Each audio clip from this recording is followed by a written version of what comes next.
take a look at what Sheridan is up to in the final days of class. Get ready to swim with the sharks as Nova Scotia plans a new cage diving tour. And get the tomato soup ready, it's National Grilled Cheese Day. Good afternoon. It's Wednesday, April 12th. I'm Cassie Nichols. With 2 weeks left in the semester, many students will be graduating from Sheridan College. Myrna Toney has been watching this story closely. There's 2 weeks left in the winter semester. That means that a lot of students will be graduating soon. This time of year can be full of mixed emotions, from happy to sad to stressed. I spoke to some students to see how they feel about graduating. I'm graduating in a couple weeks, and at first it was very scary. It felt like impending doom and not knowing what to do. But as the year's gone on, I kind of chosen a couple paths for myself, and I just need to implement which path I want to go down. I feel excited and scared. I think I feel a little bit sad to be leaving Sheridan, surprisingly. I think you spend so much time here that it becomes a place of comfort where you've built so many memories with friends and you've learned so much and grown so much. So I will be sad to leave it, but I am excited and scared at the same time for what I can achieve in the future. Excited, good, yeah, I'm ready to enter the next phase of my life, but I'm also going to miss everybody, so yeah, so two sides, yeah. I feel great. I've come this far and I'm pretty excited to finally get out there. And with graduation approaching, it's the perfect time for the SSU to host their Therapy Dog Playdate event, where students can play with dogs to help relieve stress. I did know about it. I forgot specifically which day it was, so this is a good reminder. I did have plans of going to that, so yes, hopefully I have a chance to attend that. I think it would definitely be very helpful, especially if you're kind of in the middle of a long day of classes and you just get a quick break to see some puppies and pet them.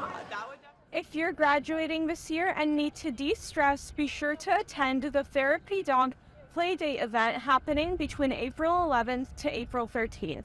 For the Sheridan Sun, I'm Myrna Toney. Celebrate the end of the school year at the Sheridan Life Gala. Happening this Friday, the gala will be held at the Mississauga Convention Center from 6 p.m. to 1 a.m. Hosted by the SSU, the event will feature a 5-course dinner, open bar, live entertainment, and a special surprise.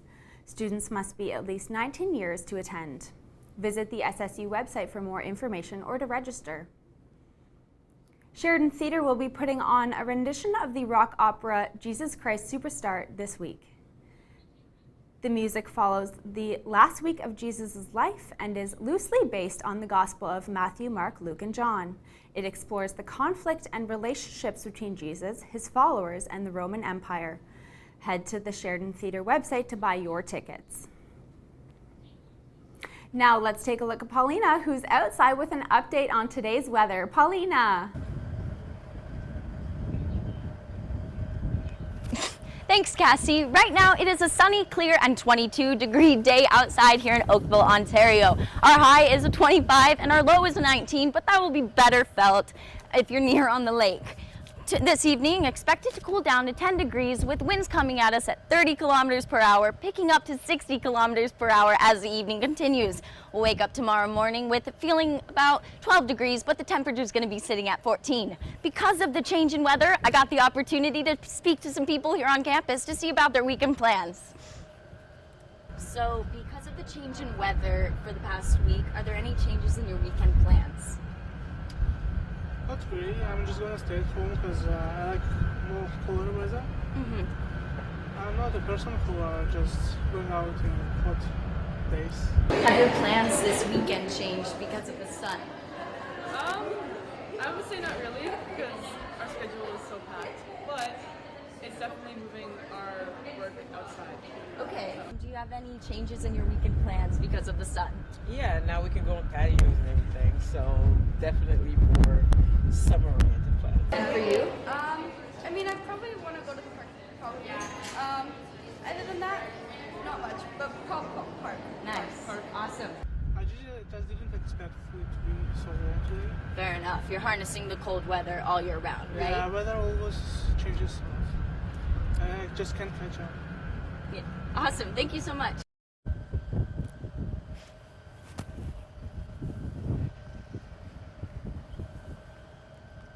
That's all the students had to say. I want to know what your weekend plans are. More later on the 5-day forecast. Back to you, Cassie. Emergency crews are on the scene at a large structure fire near the intersections of Teston Road and the Pine Valley Drive in Vaughan. Over 12 structures are currently on fire, with some of the buildings already burned to the ground. Firefighters have been working to put out the fire, burning in the remains of the building. No injuries have been reported yet. Several road closures are in effect, including Pine Valley Drive at Bellanita Boulevard, Teston Road at Bellanita Boulevard, and the Teston Road at Arbaldale Drive.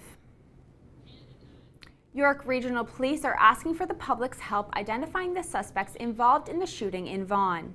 3 men were taken to the hospital after gunshots rang out early this morning. The victims are in stable condition. The incident happened at an industrial unit at 7135 Islington Avenue. Police said several suspects fled the area in a white BMW sedan with front-end damage. Police are asking for witnesses or those with video recordings of the area during the incident to contact them. A woman who is contracted to drive children home from school has been charged with impaired driving in Toronto. Police said they received reports of a van striking several vehicles in the city's West End shortly after school was let out on Tuesday afternoon. Officers stopped the van near Dufferin and Bloor Streets and said that there were kids on board at the time. Police also said it's unclear how many vehicles were struck and how many children were inside the van at the time of the incident. The Resource and Productivity and Recovering Authority in charge of regulating recycling in the province claims tire producers are breaking Ontario's recycling laws. According to the agency, all 5 of the organizations that collect and recycle used tires are failing to comply with the provincial legislation. This means tire producers could soon face fines of $200,000 or more. The agency claims the industry is not providing enough sites that collect used tires. They also say a sample of sites that are supposed to collect used tires found that 35% weren't actually doing so. Waterloo ambulance services are stretched thin as paramedics pick up the slack in hospitals that are facing staffing shortages. John Riches, Chief of Paramedic Services in Waterloo, says at least 3 12-hour ambulance shifts are lost per day due to filling these shortages. He also said that it's a lot of time where the resources are spent in the hospital and not in the community where they should be responding to 911 calls. Time for a quick break, but when we come back, we take a look at Joe Biden's visit to Northern Ireland, where he delivered an optimistic speech making the anniversary of the Good Friday Agreement.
Earlier this morning, the Bank of Canada announced that the interest rates will be held at 4.5%. This decision will give time for previous rate hikes to filter down through the economy. This move was widely predicted by economists after the bank's decision last month to pause further rate hikes after 8 consecutive increases. More than 150,000 federal public workers come together to form a potential strike across Canada. The strike could cause disruptions in public services, especially tax return delays. The Public Service Alliance of Canada voted in favor of the strike mandate this morning. PSAC President Chris Aylward says the overwhelming majority voted for a strike mandate, but didn't say when a strike could happen. About 30,000 PSAC workers at the CRA also voted in favor of a strike action last Friday. The potential strike will not only affect employees, but also restrict access to the services that millions of Canadians use and rely on every day. After ice storms hit the southwestern Quebec last week, the Hydro-Quebec needs more Ontario Hydro workers to help. 4 of the regional County of Pontiac 18 subdivisions are among the last in place in Outaouais, left without power after last week's ice storm. Pontiac Warden Jane Toller says she believes Quebec can do more to bring in Ontario Hydro workers after the mass outage. Hydro-Quebec reported that more than 2,000 customers were without electricity province-wide. About 1,500 of them are on the island of Montreal, and around 600 customers are in other regions. According to the Residential Tenancy Act, tenants' rent in PEI won't rise by more than 6% yearly. The act will come into effect on Saturday, but the tenants are still worried because landlords were allowed larger increases before the Residential Tenancy Act got into effect. The new act allows the Island Regulatory and Appeals Board to set the annual maximum rent increase at no more than 3%. Landlords have the right to apply for an extra 3% a year on top of that. A business in Nova Scotia is offering cage diving tours for tourists hoping to see great white sharks up and close. Atlantic Shark Expeditions is the first venture of its kind in Canada and will provide a chance for the public to observe great white sharks in person. The business will also use opportunity to collect scientific data. President of the company, Neil Hammerschlag, says the expedition will help him conduct research on how human activity and climate change are affecting these great white sharks. According to a new poll, most Canadians feel less safe now than before the COVID-19 pandemic. The poll also shows that many people think the federal government is doing a poor job of handling crime and public safety.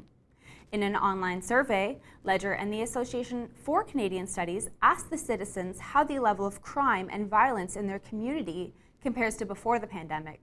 Nearly 2/3 said that they feel things are worse, with 32% saying crime and violence have gotten much worse, and another 32% saying it is only a little worse.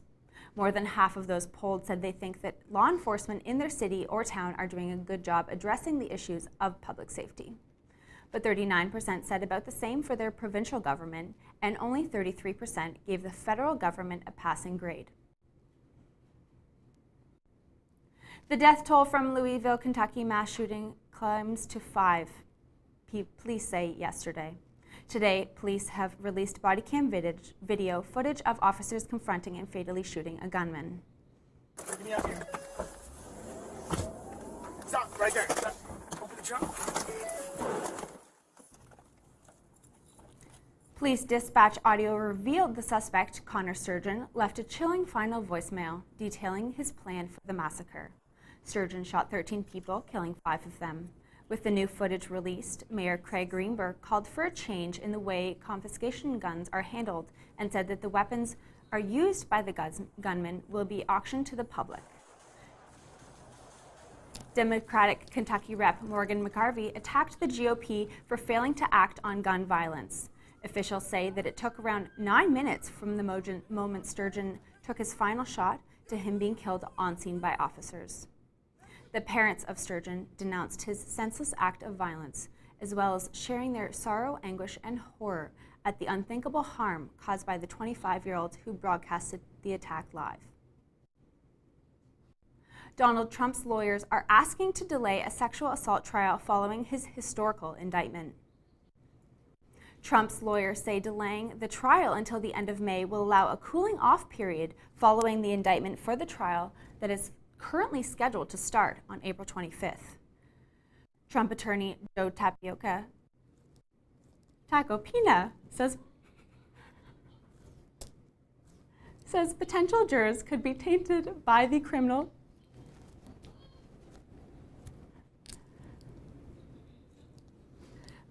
criminal charges, adding these charges that will be top of mind due to intense media coverage following the indictment. President Joe Biden speaks in Northern Ireland this morning to mark the Good Day Friday Agreement anniversary. Biden said his goal in Belfast is to ensure that the U.S. brokered accord remains in place. The Good Friday Agreement was signed 25 years ago. It called for a power-sharing government between those who wanted to remain part of the United Kingdom and those who favored a united Ireland. Instead of speaking at the Parliament building, Biden spoke downtown at the new university campus. It was a symbolic choice, talking to the future of the region as he remarks on its bloody past. During his speech, Biden hailed the tremendous progress since the agreement while underscoring the America's readiness to preserve those gains and support Northern Ireland's economic potential. So let's celebrate 25 extraordinary years by recommitting to renewal, repair, by making this exceptional peace the birthright of every child in Northern Ireland for all the days to come. Later today, he heads to Dublin in the Republic of Ireland for stops in two ancestral hometowns. Ecuador police are searching for a group of 30 gunmen who killed 9 people at a fishing port in Esmeraldas. People say at least 180 rounds were fired randomly by the gunmen. While the victims worked at a small-scale fishing business, the port is also known to be used for drug trafficking by local gangs. Officials say the workers may have targeted for being paid protectional monies to the rivaling gangs. Arrests have been made following a fire at Ciudad Juarez, where 40 were killed last month. Videos were released from inside the facility that shows officials walking away from the fire, causing outrage. Charges have been made against Francesco Garduno, who is the head of Mexico's National Immigration Institution. There were many calls for this from within Mexico and some from Central American nations to not interrupt the investigation that was taking place against the 5 low-level officials, as well as guards. A Venezuelan migrant is facing homicidal charges in this case. Prosecutors said that the case shows a pattern of irresponsibility. Garduno's office is not responding to requests at this time. In a recent interview with the BBC, Elon Musk says he's had to lay off 80% of Twitter's employees since purchasing the company in November. Musk says the layoffs were part of cost-cutting measures. The workforce was reduced from around 8,000 employees to about 1,500 over the last 6 months. Musk says the mass layoffs were one of the hardest things he's done since taking over as CEO. We're taking a quick break, but stay tuned to learn all about the Avengers star's Jeremy Renner's first return to the red carpet since his life-threatening snowplowing accident in January. More on that after the break.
That's all for news for today. Now off to Sam for entertainment news. Sam?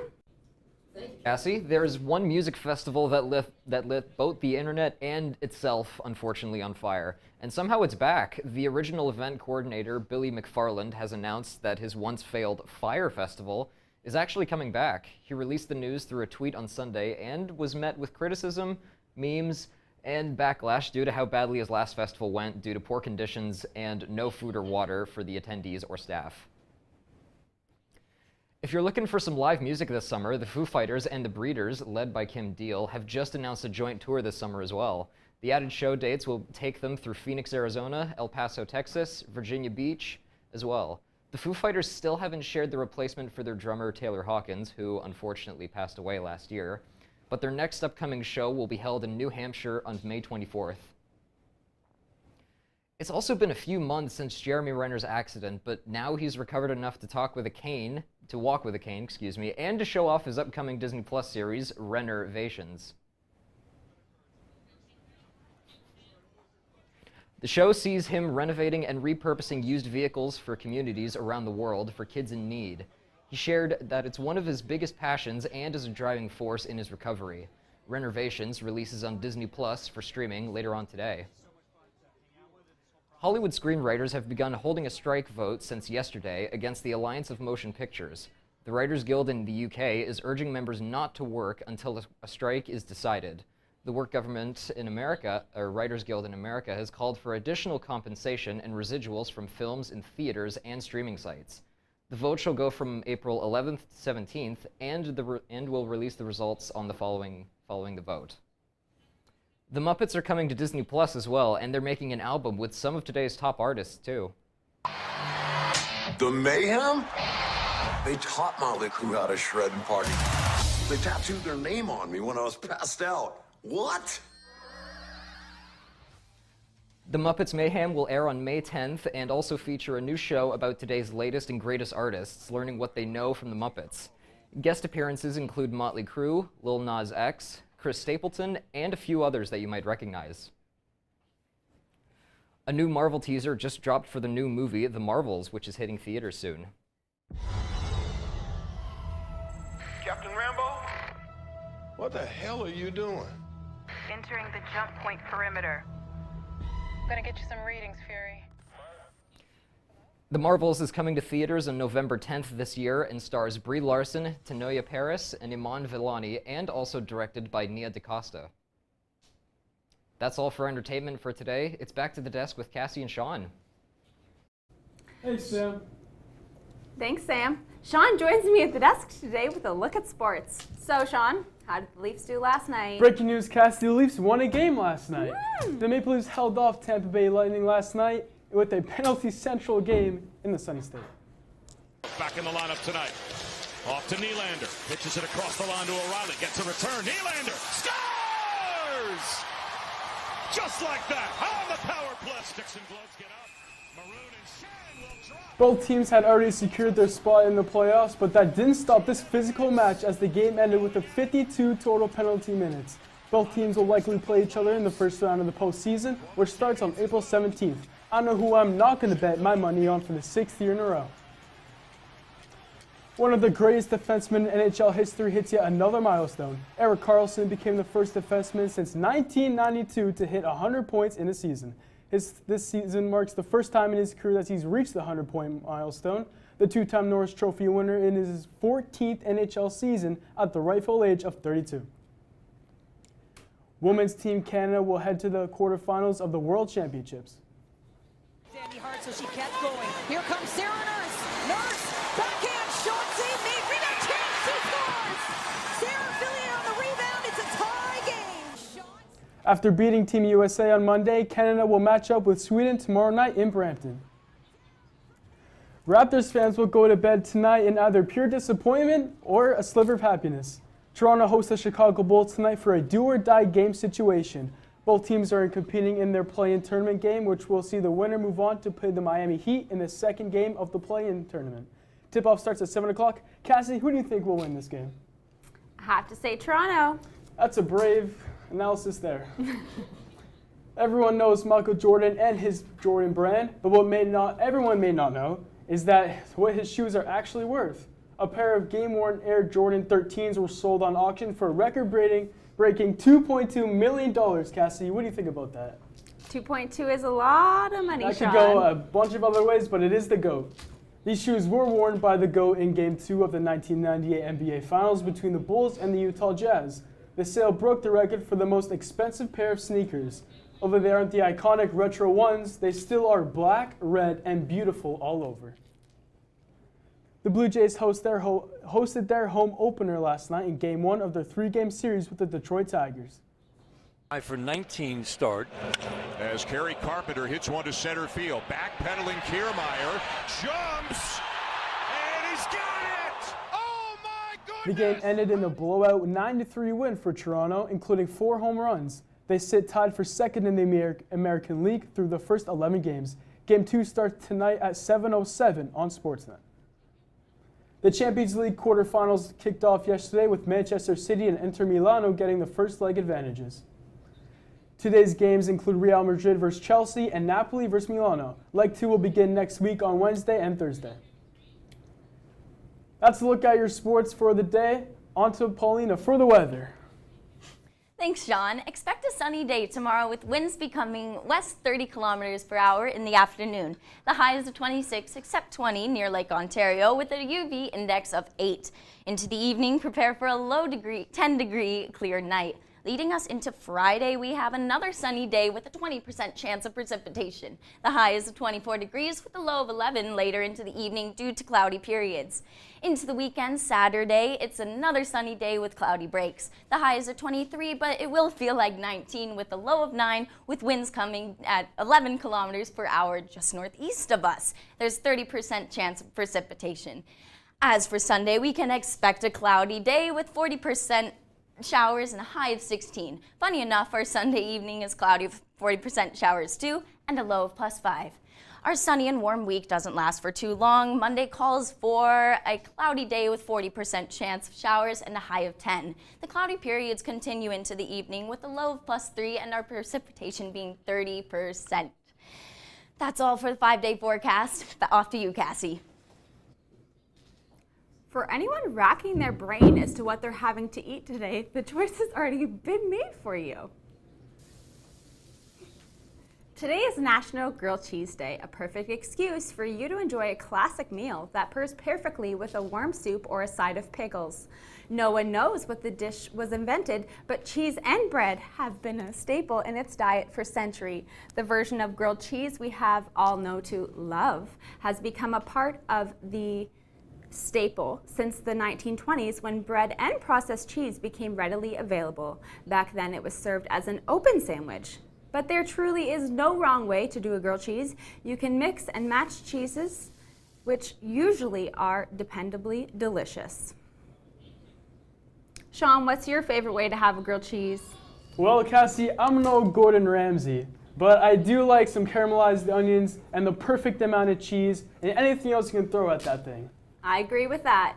And that's all for your Wednesday, April 12th. I'm Cassie Nichols. Thank you for watching.